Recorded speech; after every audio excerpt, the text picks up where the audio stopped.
On Earth, liquids are all around us, even inside of us. But our world is not like others. When we look at the stars and planets of our vast cosmos, liquids are actually very rare. And when we do find liquids, they flow in strange ways on bizarre worlds. It's an environment where nothing that we could build here on Earth could withstand that for more than a fraction of a second. New discoveries are forever changing what we know about the churning, bubbling matter of our liquid universe.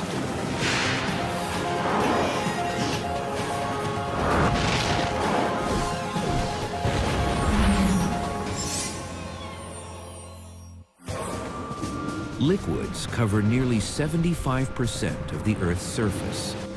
We see them oozing from the ground or falling from the sky. And we manipulate them to power our cities and fuel our engines. But this is not the way of most of the rest of the universe.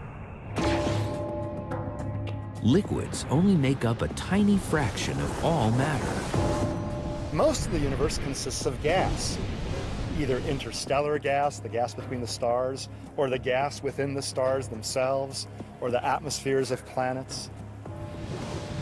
The other stuff that exists is solid material. Planets are made out of solid material, but there's really very little liquid. And it's exactly what's most rare in the universe that seems to be the most important. If there were no liquids in the universe, I actually doubt that there would be life, at least life as we know it here on Earth. Looking in other planetary systems, there may be other forms of life that don't use liquidity, fluidity in some way, but right now it's difficult to imagine how that would work. So where in the universe do we find liquids? And what does it take for them to exist at all? Only in certain special locations where the temperatures and the pressures are just right do you get liquids.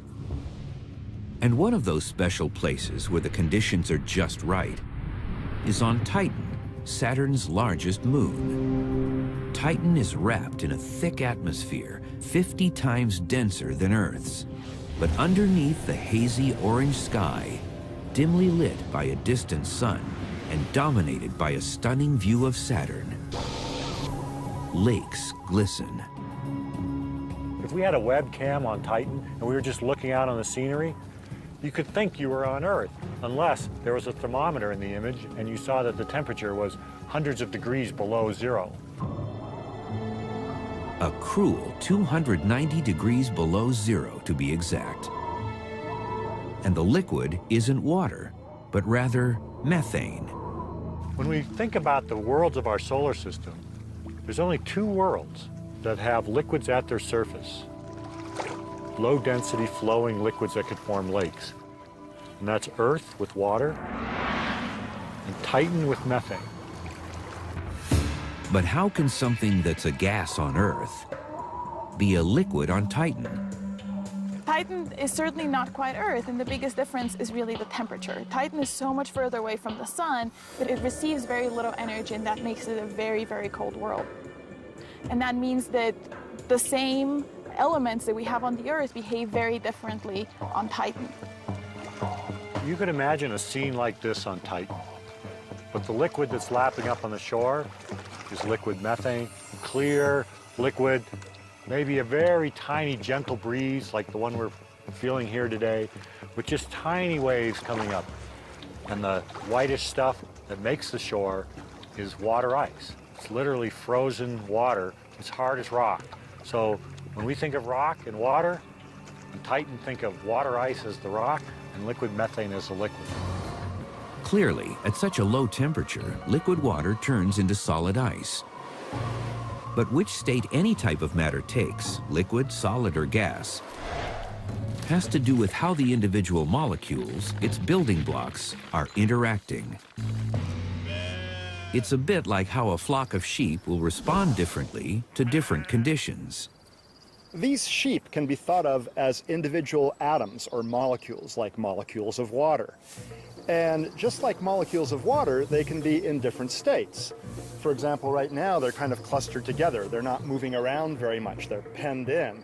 That's like solid water, ice.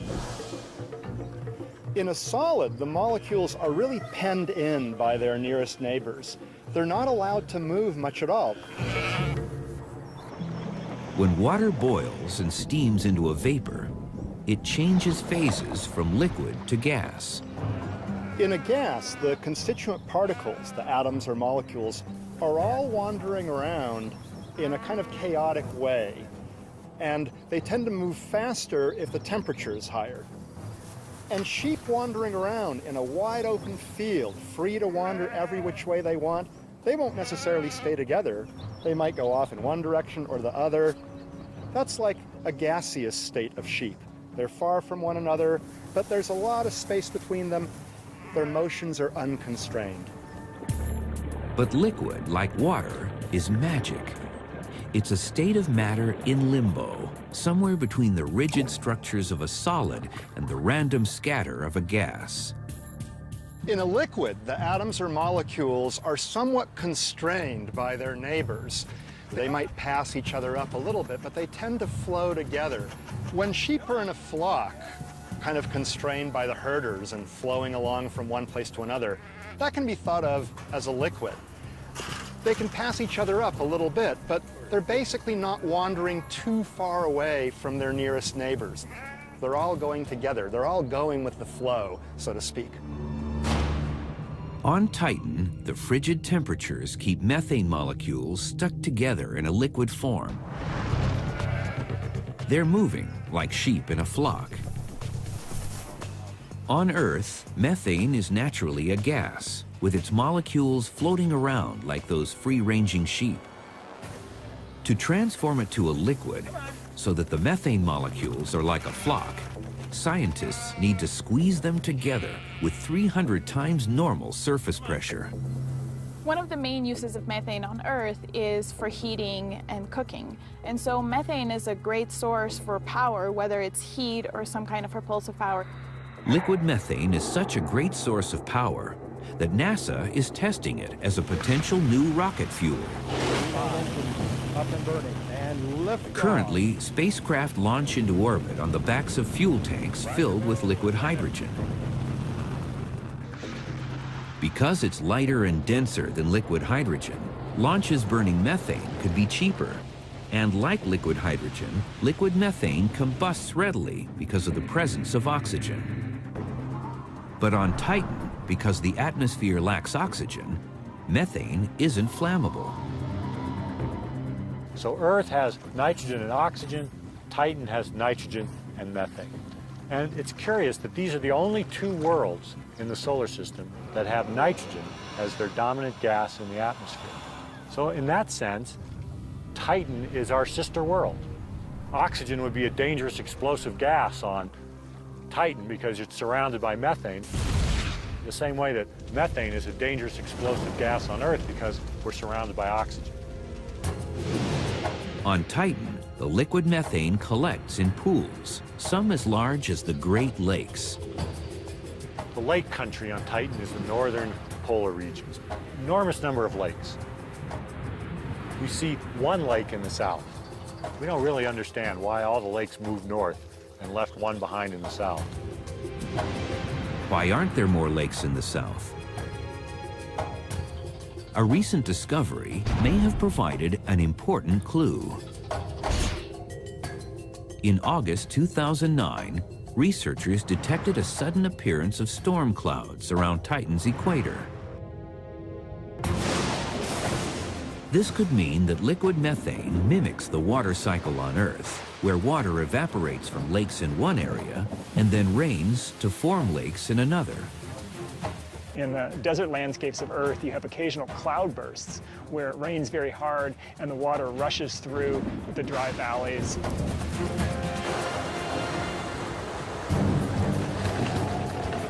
But the vast majority of Titan is sort of a methane desert. And when it does rain, it's a real cloudburst, and you have a huge flow over the surface.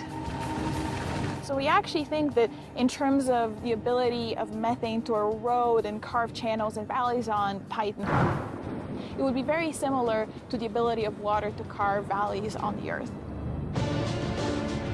One reason lakes are cooling in the north could be because that region is experiencing a very long rainy season. It takes 30 years for Saturn to go around the sun. So a year on Titan, 4 seasons on Titan takes 30 years. Each season is about 7 years long. We think that there might be, during the spring or the fall, you get increased rainfall, which means that whatever hemisphere has that season, actually you have a lot of lakes forming. But methane rains down differently than water, thanks to Titan's thick atmosphere and low gravity. Think of big drops, twice the size of raindrops on Earth, falling at a much slower speed, bump, bump, bump. But they'd be freezing cold, very, very cold if they hit your skin.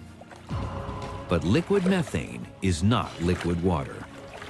And anyone who would dare dive into a methane lake would be in for a nasty surprise. It's a rare find in our universe. A world, not Earth, that is home to a liquid. From a distance, Titan's methane lakes seem so familiar and inviting. But this is truly an alien place. First, the temperature of Titan's lakes is hundreds of degrees below zero.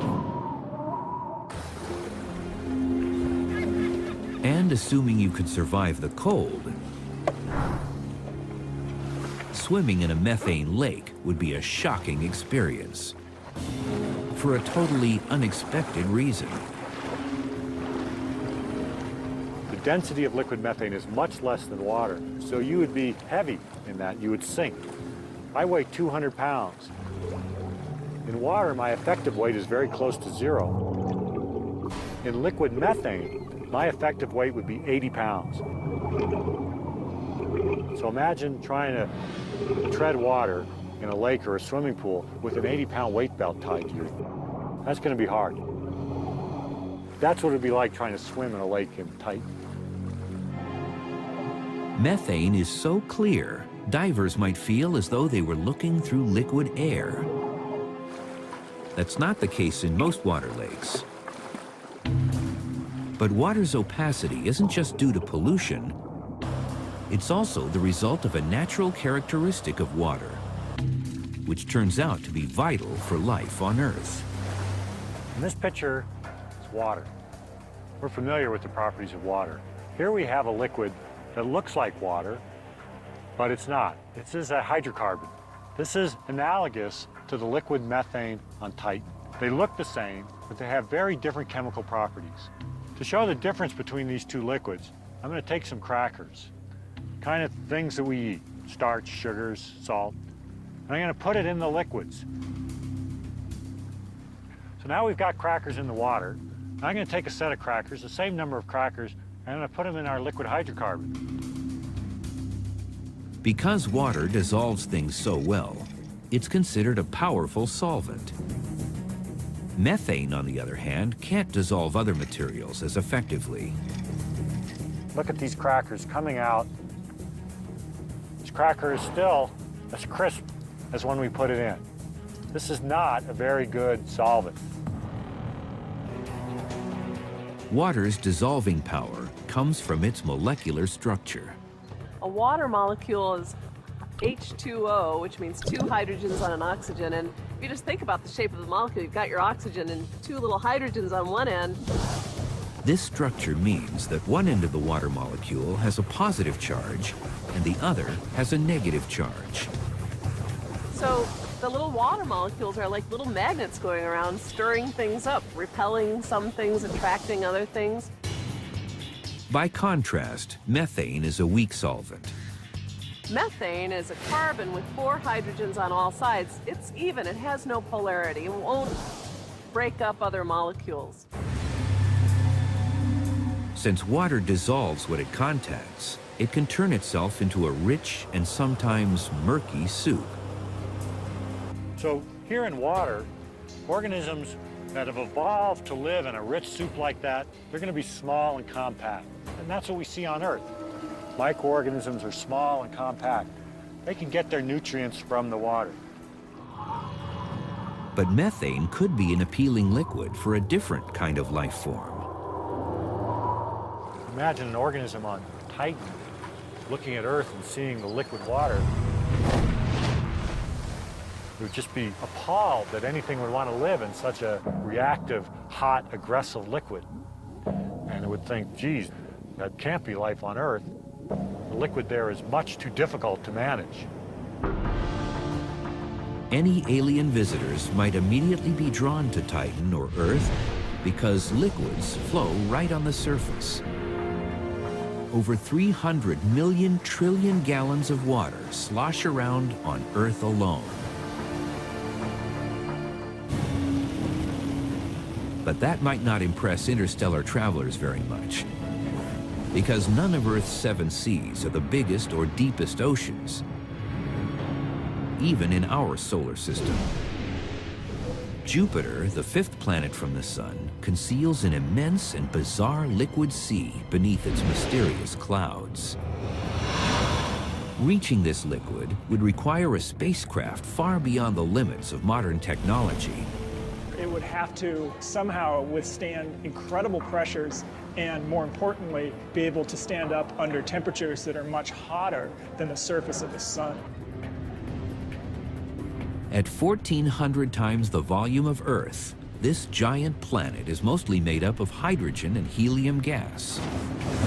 But miles and miles beneath those clouds, there's a point where the weight of that atmosphere gets so intense, gas turns into liquid. Lots and lots of liquid. The journey to the liquid begins at the outer edge of Jupiter's atmosphere, where the air pressure is close to what we experience on Earth's surface. Diving into Jupiter would be an amazing experience. First, you'd go through all these upper cloud layers where there's ammonia and methane and other compounds. They're really colorful and swirly, lots of storms.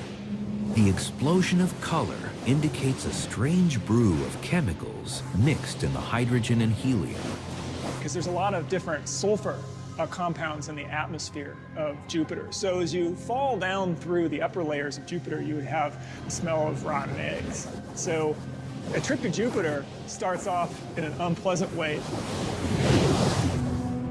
Just like passengers on a commercial jet descending from high altitudes, passengers on a spacecraft descending into Jupiter's atmosphere would feel pressure on their ears.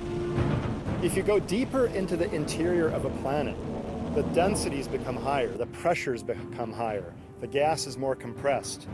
That's similar to what we have here on Earth. Way up in our atmosphere, the densities and pressures are low. As you go farther down, they increase. After descending for 13,000 miles, it's dark because sunlight can't penetrate through so much matter.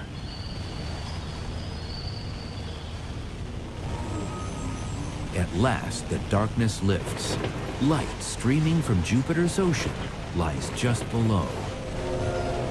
You don't splash down onto the sort of the liquid ocean of Jupiter in the same way that you splash down on Earth. It's much more like you're going through a steam that becomes denser and denser and denser until it's indistinguishable from a very, very hot liquid. The liquid is hydrogen. This steamy sea, stretching from horizon to horizon, is what passes for the surface of Jupiter. It may seem unthinkable, but this liquid hydrogen ocean is floating above another, even more bizarre liquid below it. Liquids aren't easy to find on worlds outside of our own. They often take forms we can't imagine on Earth. And that's the case with Jupiter's hydrogen ocean. Strange as it may seem, the most abundant liquid in the universe is liquid hydrogen. Now, in fact, in some ways, that's not so strange. Hydrogen is by far the most abundant element in the universe. In most places in the universe, hydrogen molecules are moving randomly about as a gas. like those sheep grazing in open space. But the conditions inside Jupiter don't let them roam so freely. The difference between the different states really has to do with how closely the molecules are crushed together, if you will. On Earth, we see liquids form from gases when we leave out a glass of ice water. As warm air comes in contact with the surface of the cool glass, the drop in temperature saps the energy of the air molecules, bringing them closer together and forming a liquid. Temperature isn't the only thing that affects the state of matter. Pressure also plays a very important role. Pressure, as you can imagine, sort of crushes. The higher the pressure, the more it crushes molecules together and can take a gas and compress it into a liquid. For example, even in interstellar space, where it's over 450 degrees below zero, a glass of water would just boil away. So when you take that glass of liquid water to space, it's not the temperature, it's the low pressure that allows all the molecules to fly away and turn the glass of water into a gas. The reverse occurs inside Jupiter's blast furnace interior, where hydrogen molecules are jammed together by the colossal weight of the atmosphere above. If you squeeze the particles down so they're not vibrating very much, then they tend to sort of stick to one another. They start flowing together. That's the liquid state. That's why, if liquid hydrogen were somehow instantly transported to Earth, without enough pressure to contain it, even a tiny bit could redefine what we think of as a hydrogen bomb. Well, it wouldn't be a good idea to scoop up a cup of the liquid hydrogen from Jupiter because it's under tremendous pressure. It would be a tremendous explosive, much better than TNT. It would be a total disaster.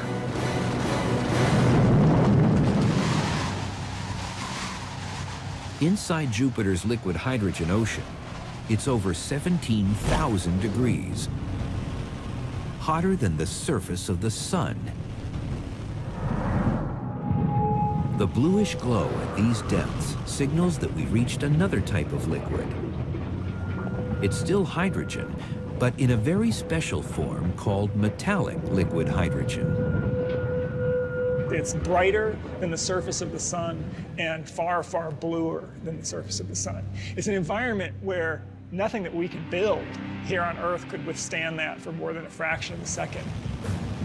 In this extreme environment, the hydrogen molecules that make up Jupiter's ocean start to act very strangely. The molecules of the regular liquid hydrogen ocean are like those sheep, moving as a flock. Or better yet, more like what's happening inside of an amusement park, when bumper cars are streaming around a rink. So what makes a liquid is the ability of the atoms or the molecules to slide past each other. The atoms are free to move and they jostle around, much like these bumper cars here at this bumper car rink. They can't fly freely, but they are changing their neighbors all the time. Inside each hydrogen atom, whether it's in a gas or liquid form, a single electron is bound to its nucleus, buckled into the driver's seat of its own atomic bumper car. But at the surface of Jupiter's metallic liquid hydrogen, a depth where the pressure reaches 3 million times what we experience on Earth's surface, the hydrogen molecules are freaking out. The liquid hydrogen actually becomes liquid metallic hydrogen. Now, what I mean by that is that the liquid hydrogen starts conducting electricity and heat really well. Inside Jupiter's metallic liquid hydrogen, electrons are jumping from molecule to molecule, splitting away from their own nucleus and finding another home. They're carrying electric charges efficiently from one place to another. And the transport of electric charges, that's the current. That's what allows current to flow. And you sure wouldn't want to be there if someone were to discharge a big bolt of lightning or something like that, because that electricity would travel easily through the liquid metallic hydrogen, zapping you completely, frying you. The closest thing to metallic liquid hydrogen on Earth is liquid steel. When they pour the liquid steel out of the cauldron, It's glowing hot, it's flowing, it's conductive of electricity. That's very much like the interior of Jupiter would be like if you could be down there. Inside Jupiter, the metallic liquid hydrogen is different from the regular liquid hydrogen because it's conducting electricity. So the fact that the electrons are able to flow freely inside means that you can have strong electric currents in the interior of Jupiter. And whenever you have a fluid that has strong electric currents, then it will create a magnetic field.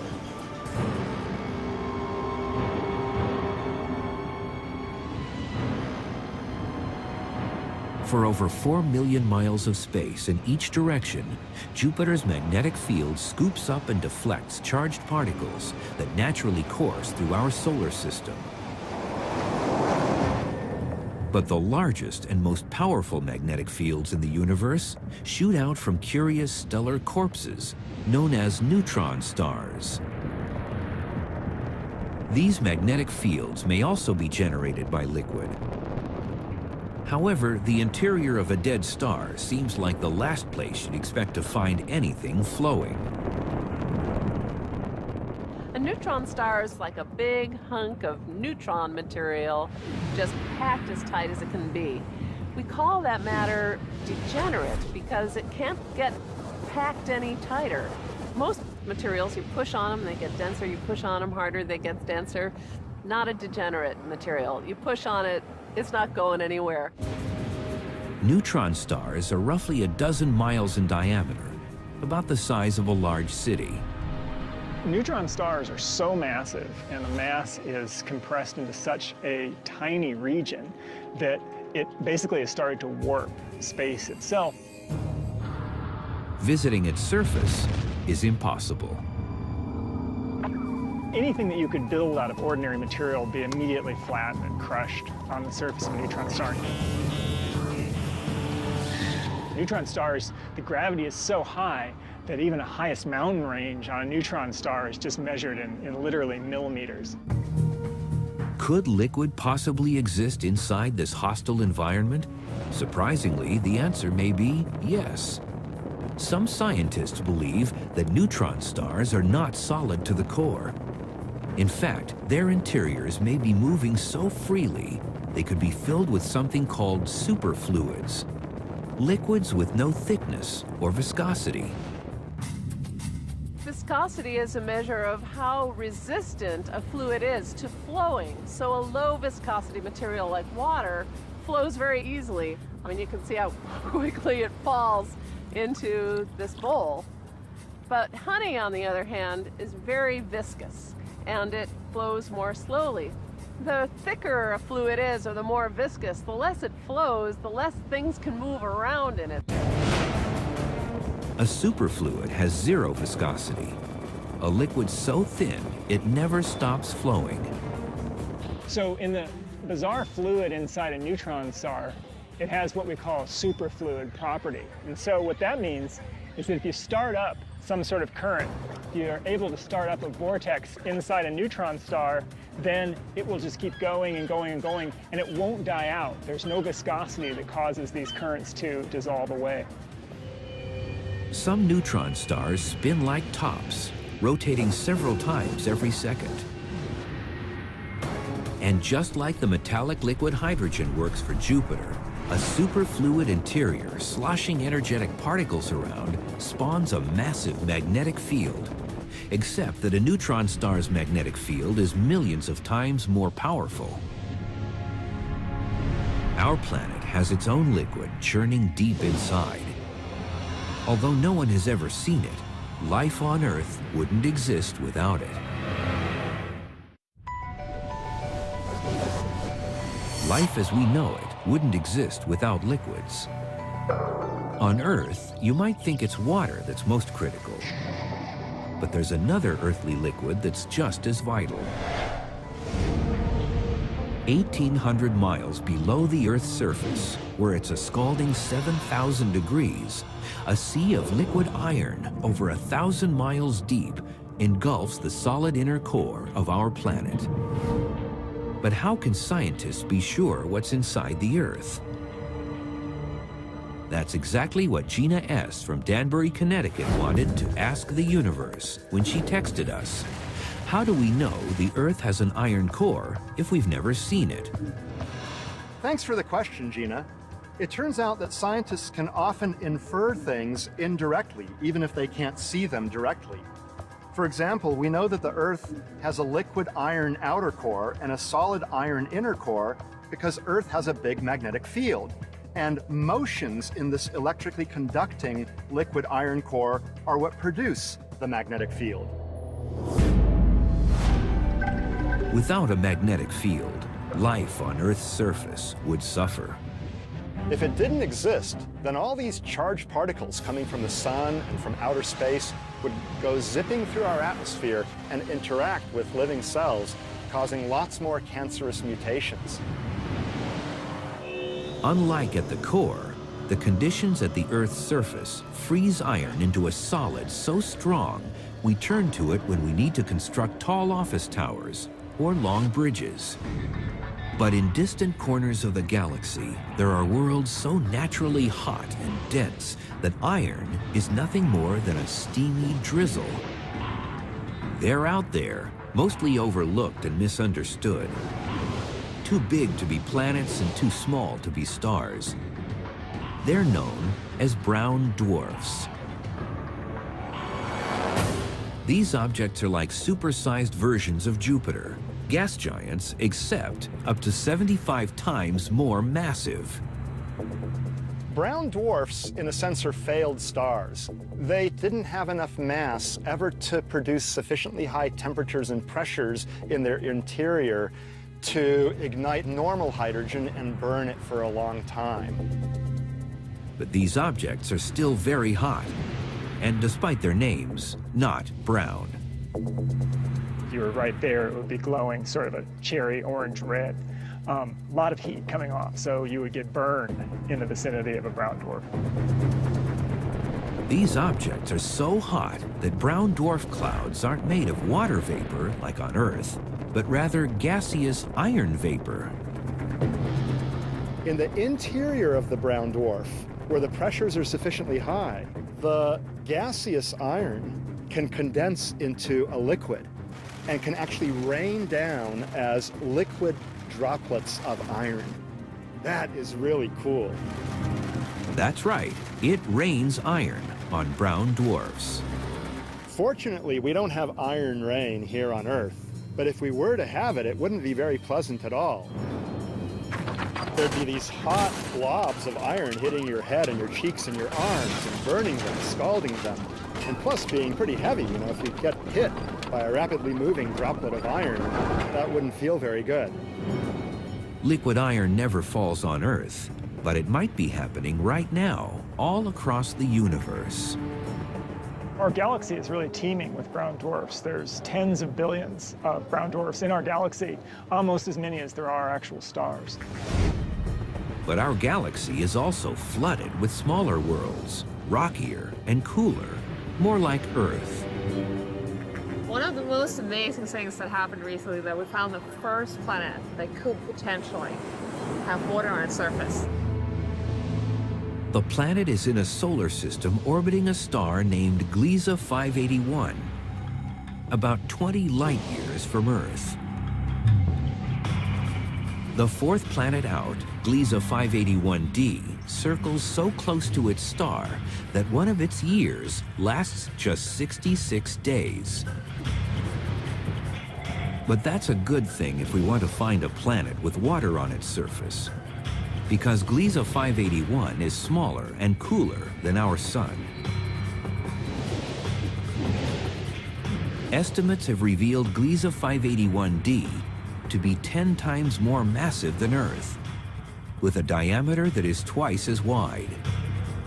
Some scientists think that what makes up that extra mass could be mostly gas. That means Gliese 581d could resemble the gas giants of our solar system, like Jupiter, Saturn, Uranus, and Neptune. Lots of gas, very little liquid. But others believe that Gliese 581d is different, more like Earth. We think 10 times Earth's mass. you can make out by just piling rocky material together. So just make it something that we call a super Earth. It could be a mini Neptune too. The jury is still out. But it's the first one that could be like Earth, just bigger. At 10 times Earth's mass, this exoplanet may turn out to be a water world covered in a very deep ocean. Gliese 581D's tight orbit means its parent star's gravity keeps the same side of the planet facing the star. That means half of the planet never goes dark. So basically, whenever you look up at the moon, you see the same side of the moon. That would happen to a planet that close to a star. The far side of this planet never feels the warmth of sunlight, leaving it potentially covered in ice. If you think about that, there should be extremely strong winds from the hot to the cold side. Wind creates waves, even on Earth, whenever gusts of air push and pull at the water's surface. If Gliese 581D really is a water world, then there's no land to break up the waves.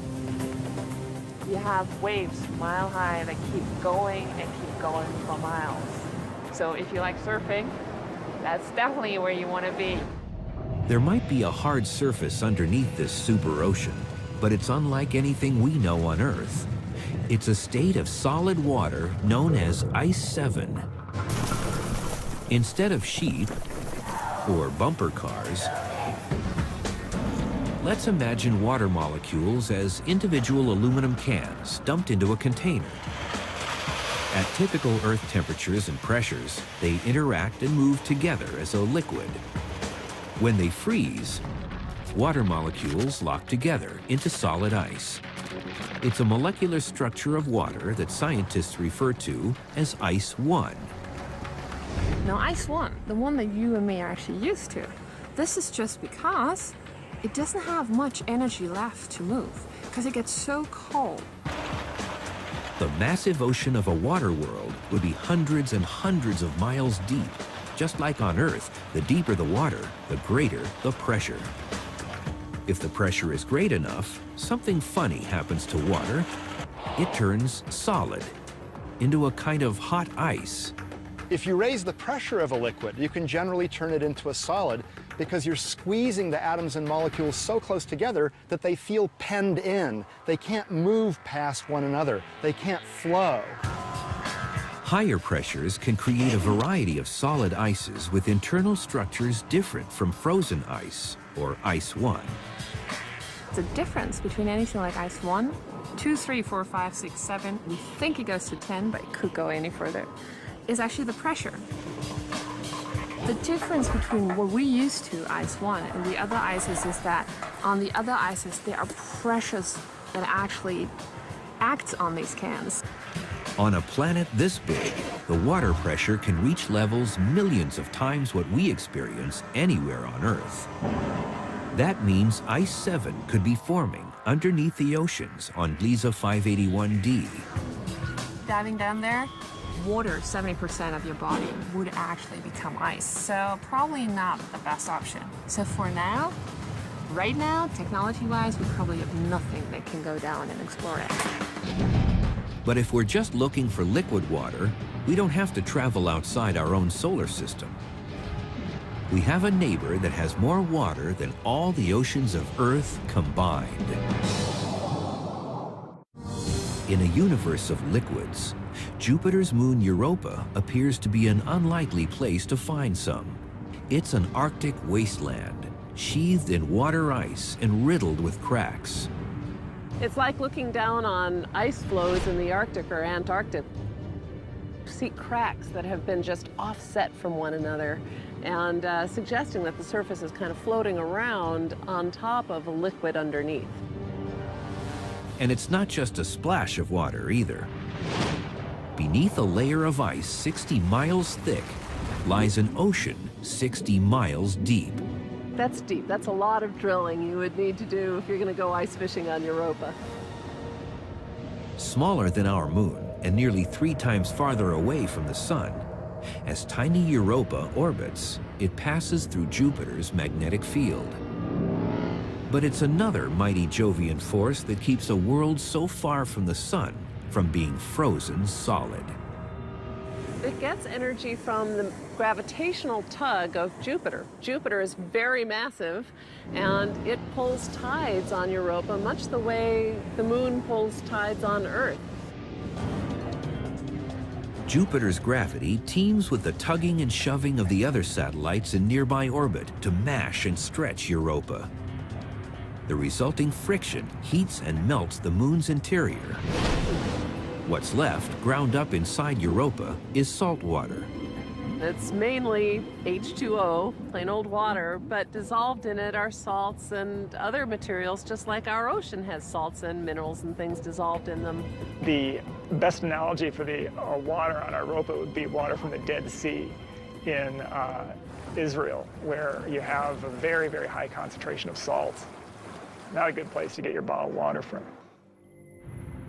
Liquids can turn up in the most unexpected places, and none may be more surprising than a recently discovered liquid nearly as old as time itself. 14 billion years ago, the universe began as an infinitesimally small point when it erupted in a cosmic explosion known as the Big Bang.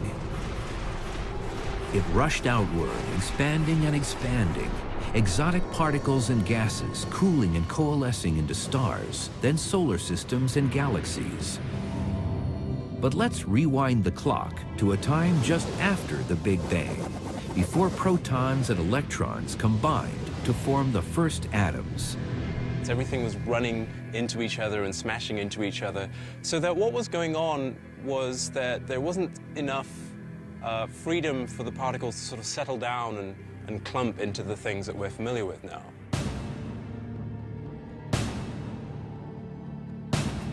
The early universe was like a featureless desert, burning at a temperature of 1,000,000 billion degrees. A random collection of particles known as quarks and gluons. Quarks and gluons are the fundamental constituents of the nuclei that make up our atoms. Actually, in the first 10 millionth of a second of the lifetime of the universe, there was a phase of the universe where it was all quarks and gluons. New simulations of the conditions of the early universe have revealed that the individual quarks and gluons were not flying about randomly as a gas, as would be expected in those conditions. Instead, they were connected and flowing like a liquid. A really good example of this is sand. What I have here is a handful of sand, and it's made of lots of little particles, which are essentially like tiny rocks or stones. But how they interact with each other is what determines how lots of them move together to give you something that's much more like a fluid flow than it is the behavior of a solid. And so much the same thing is going on with quarks and gluons in that situation where they're colliding. And that was probably the same sort of behavior that was going on in the very early universe. You'll see patterns in the sand that look like ripples on the surface of an ocean in response, for example, to the wind, and responding in a way that's much more fluid-like or liquid-like than it is as a solid. Ripples are traces left behind by some kind of disturbance. In a liquid state of matter, ripples spread easily throughout the whole. That ability to communicate disturbances may have some imprint on the ultimate fate of the universe. In that critical, chaotic moment after its creation, the fluidity of our early universe's liquid state was already beginning to show signs of a grand future. So there'll be some parts of the fluid that are slightly more dense than other parts, and we'll be able to see patterns beginning to form that will ultimately become the structure that we see in the late universe. Fluid motion is stitched into the fabric of space and time. So the next time you sip soda through a straw, dive into a pool, or watch raindrops sprinkle into puddles, know that you are witnessing our universe when it is most alive.